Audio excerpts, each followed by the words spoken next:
Halo teman-teman semua, balik lagi bersama Story 3M, di mana kita kali ini akan menceritakan alur cerita dari manhwa yang berjudul Playding atau Cewek Psikopat.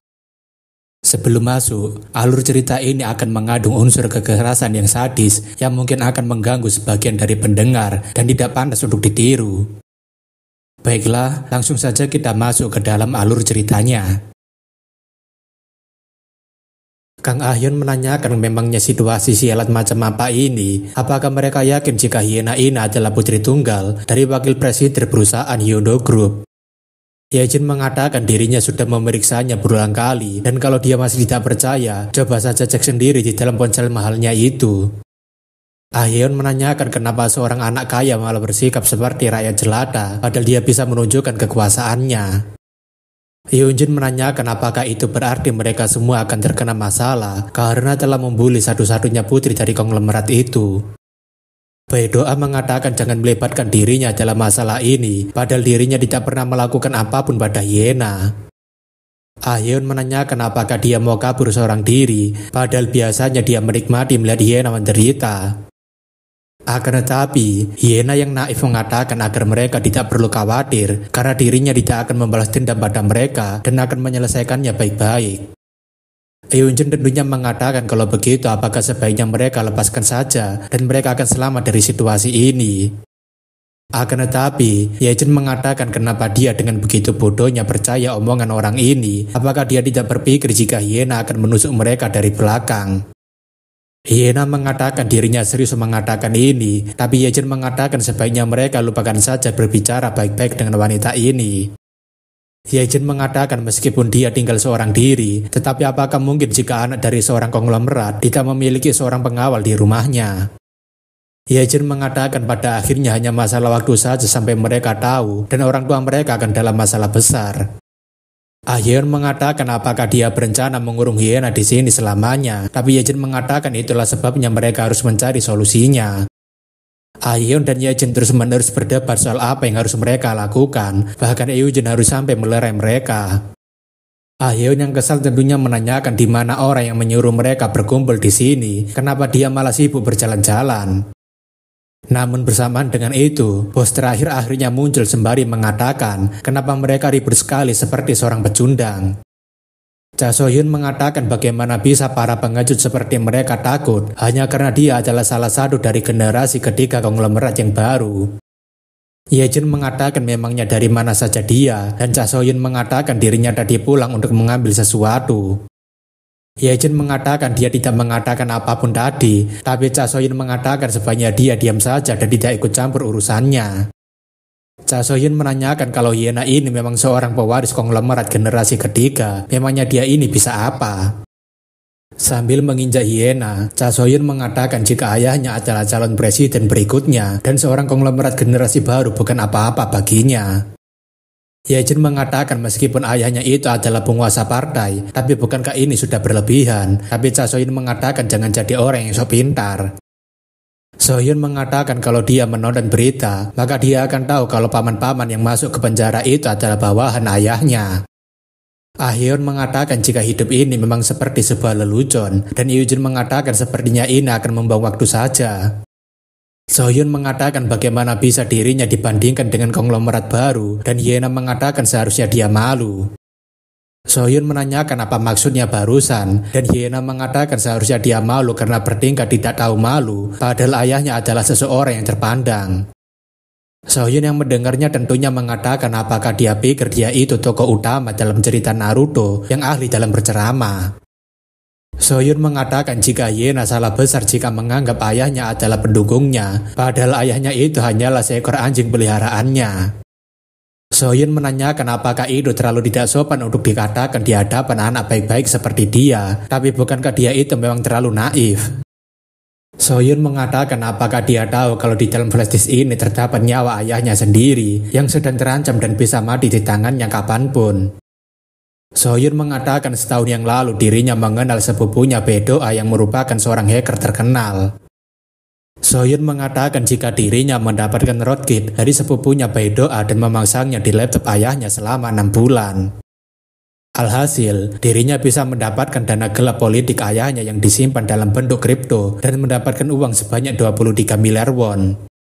Terlebih lagi dirinya menemukan kelemahan terbesar ayahnya, dan kalau dirinya membocorkan ini, maka nasib politik ayahnya akan segera berakhir. Bahkan, ayahnya mungkin saja sudah tidak bisa lagi menjadi seorang manusia setelah kelemahannya ini tersebar. Hyena yang masih tidak paham tentunya menanyakan memangnya apa hubungan semua itu dengan dirinya. Soyun mengatakan singkatnya jika dirinya menyuruh anjingnya untuk membunuh seseorang, maka anjingnya akan langsung membunuh orang itu seketika. Soyun mengatakan kalau ayahnya tidak mau melakukan itu untuknya, maka dia sendiri yang akan mati di tangannya. Hyena mengatakan apakah dia pikir dirinya akan takut hanya dengan ancaman seperti itu, dan Soyun kemudian melemparkan sebuah foto. Melihat foto tersebut, Hyena langsung muntah-muntah dan Soyun mengatakan dia ini benar-benar wanita yang sangat menjijikkan. Soyun mengatakan apakah mentalnya memang selemah itu, padahal itu hanyalah foto mayat dengan otak yang berantakan. Soyun menanyakan apakah dia juga muntah-muntah ketika pemakaman ibunya yang kepalanya hancur karena kecelakaan mobil. Soyun memberitahu jika itu adalah foto seorang pemimpin kabel retail group, yaitu Jang Tae-il, yang jatuh secara tidak sengaja ketika dia sedang mendaki. Soyun mengatakan gunung adalah salah satu tempat paling mudah untuk melakukan pembunuhan, karena di sana tidak akan ada kamera pengawas. Soyun mengatakan mereka hanya perlu menyewa seseorang untuk berpura-pura menjadi petugas patroli dan mencari titik di mana jarang sekali orang melewatinya.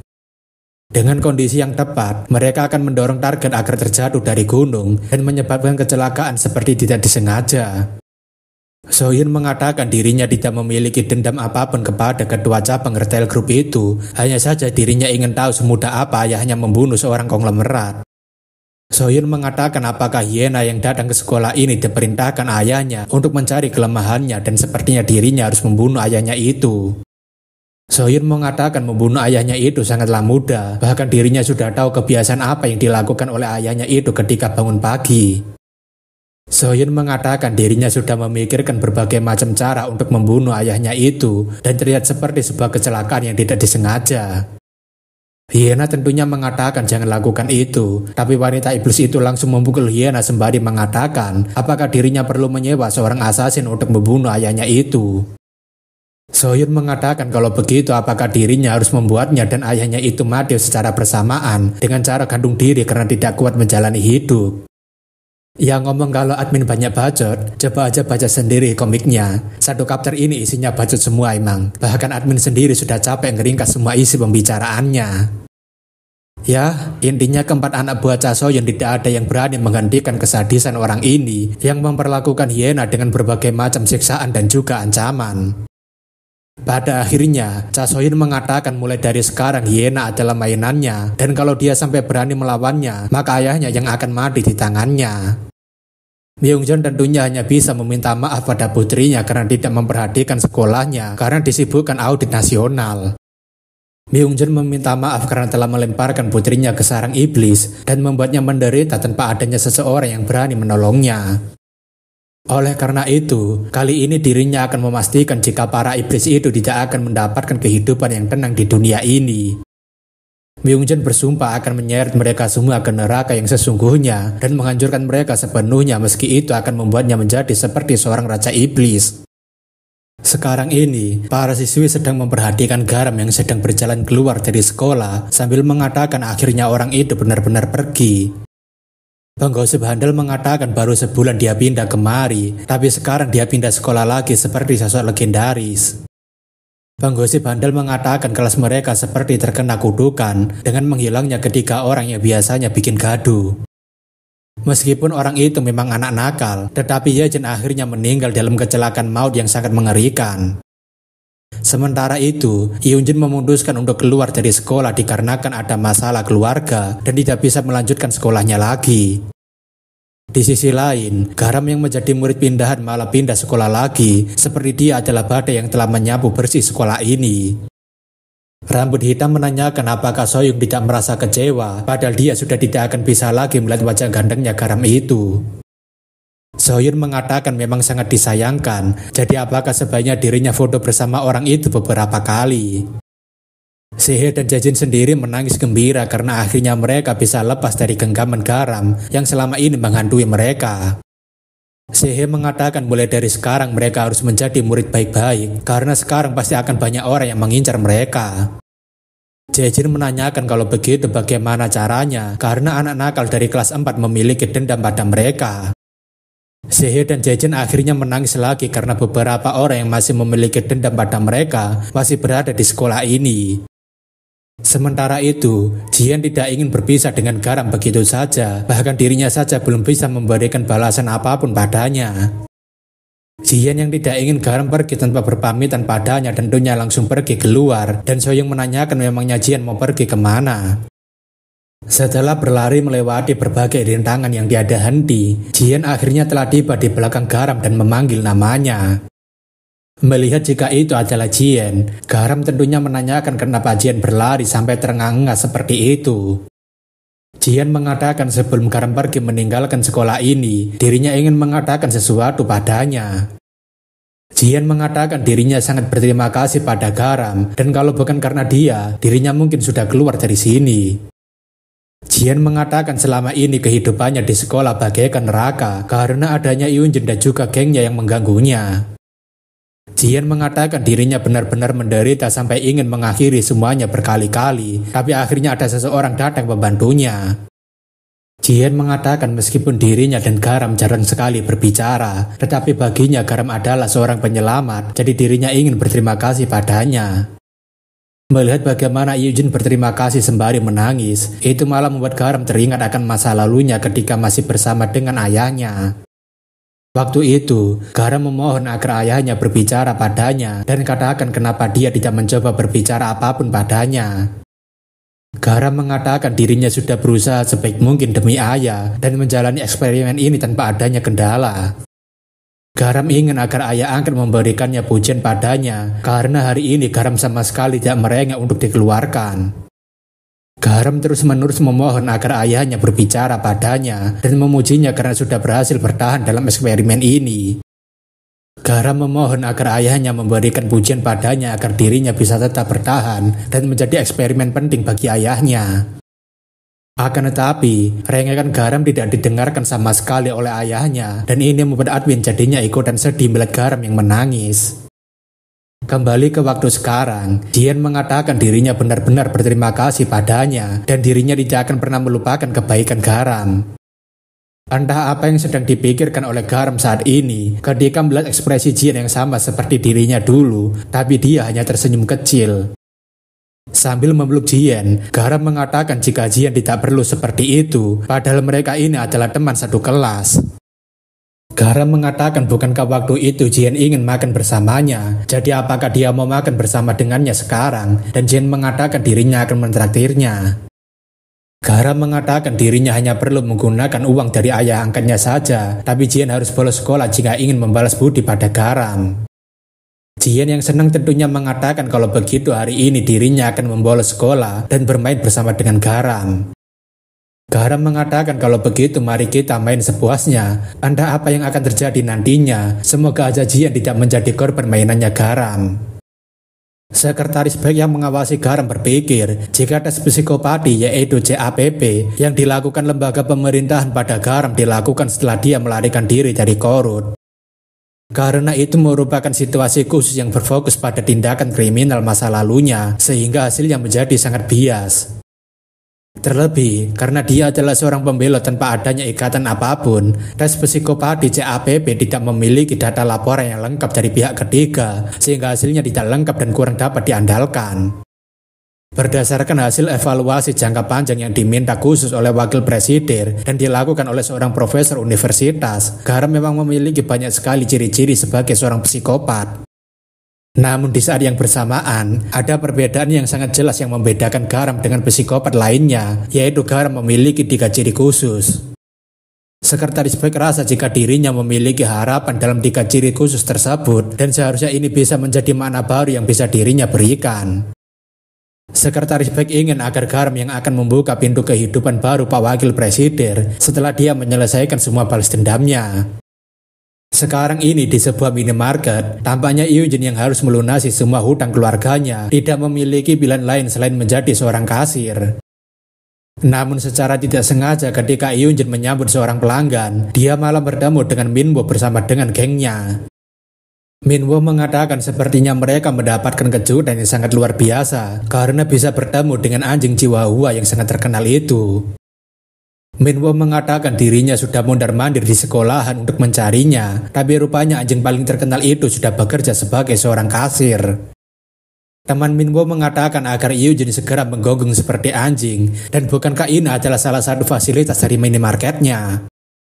Minwo mengatakan karena dia sudah bekerja sebagai seorang kasir di sini, bukankah itu berarti dirinya sekarang tidak perlu khawatir lagi jika ingin membeli rokok? Eugene yang sangat malu tentunya mengatakan agar para pelanggan tidak melakukan hal ini, tapi itu malah membuat Minwo dan gengnya semakin tertawa. Minwo mengatakan hari ini mereka akan pergi saja dengan tenang, jadi lain kali sebaiknya dia menyiapkan rokok untuknya. Minwo mengatakan kalau Eugene tidak mau memberikannya dengan gratis, maka siap-siap saja foto bugilnya akan dirinya sebar. Sebelum keluar, Minwo malah menendang salah satu rak toko dan membuat semua barang di sana mulai berjatuhan. Minwo mengatakan dirinya tadi kepleset dan teman Minwo mengatakan tenang saja karena si pekerja waktu itu akan segera membereskannya. Dengan semua penderitaan ini, Eugene yang mendapatkan penghinaan seperti ini semakin tidak kuat menjalani hidupnya. Terlebih lagi dia harus bertemu dengan orang yang memiliki dendam padanya. Karma adalah sebuah kata yang berasal dari bahasa Sanskerta kuno yang berarti perbuatan, sebuah konsep dalam agama dan filosofi yang berarti hasil terjadi sesuai dengan sebab akibatnya. Dalam budaya timur, karma bergerak berdasarkan pembalasan. Seiring berjalannya waktu, konsep ganjaran atas kebaikan dan hukuman atas kejahatan semakin menguat. Ada yang mengatakan bahwa karma adalah kebenaran universal yang mengatur alam semesta ini, tapi apakah memang benar begitu? Apakah karma memang benar-benar bekerja pada dunia ini? Semisal, apakah karma dan pembalasannya benar-benar terjadi secara seimbang? Sejak awal, apa yang menentukan keseimbangan antara perbuatan buruk dan balasannya? Memangnya seberapa dekat standar itu berhubungan dengan kehidupan baru ini? Mengapa balasan selalu datang terlambat bagi sebagian orang, namun kenapa ada juga yang langsung mendapatkan balasannya di tempatnya? Sejak awal, apakah yang disebut sebagai karma itu memang benar-benar ada? Apakah itu hanyalah sebuah hayalan seseorang yang ingin mendapatkan sebuah harapan? Bagi Myungjon, karma itu tidak pernah ada di dunia ini, karena karma adalah harapan agar keadilan terjadi di dunia ini, dan tidak lebih dari sekedar pola pikir tahayul. Menurut Myungjon, karma hanyalah sebuah omong kosong yang dipercaya oleh orang-orang lemah dan dirinya sendiri yang akan memberikan pembalasan kepada para iblis itu. Myungjon mengatakan agar Garam segera bergegas ke tempat sekretaris Baek karena dia akan segera memberikan pengarahan pada target selanjutnya. Sekarang ini, Garam dan Myungjon sedang melakukan rapat bersama dengan sekretaris Baek tentang target selanjutnya. Sekretaris Baek mengatakan jika orang yang akan menjadi target Garam selanjutnya adalah Jeng Jeng Jeng. Tidak disebutkan siapa orangnya. Oke guys, akhirnya kita mentok juga sampai di season 1. Dan untuk kelanjutan season keduanya, kita tunggu saja kabarnya ya. Kalau begitu sampai jumpa.